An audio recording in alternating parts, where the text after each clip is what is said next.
If I'm honest, this is one of those questions where people either answer it really well or they do struggle sometimes with it. And so I think it's important to take the time to think about this.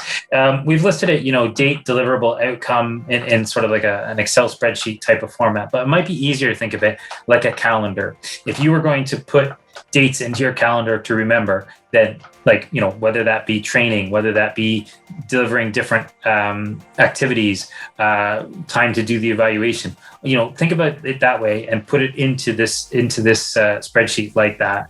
I think one of the other errors that a lot of people often make is that they don't give themselves enough time at the beginning to ensure that the kit is purchased or the training is in place, especially if you're having to go through like a procurement office or something like that. That can add a lot of time to getting the kit. So you need to make sure you take that into consideration. And like I said, if you're doing training with a bunch of people, schedules are always notoriously difficult to coordinate. So you need to make sure that you give yourself time for that. A lot of people will say, oh, we'll put 2 weeks in for purchasing and training, and we'll get started in the third week after the grant starts. But in my experience, especially if you're starting a code club from scratch or some type of club from scratch, a 2 week is not enough, even if you've done the planning in advance.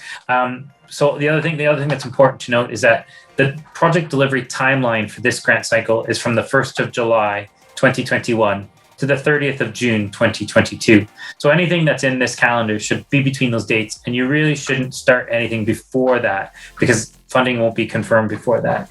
I suppose obviously the one exception to that would be deciding and planning what you're going to do because you need to do this for the application. But in terms of providing training, and especially in terms of engaging young people, you really want to make sure that it's in those dates because that's the dates for the grant.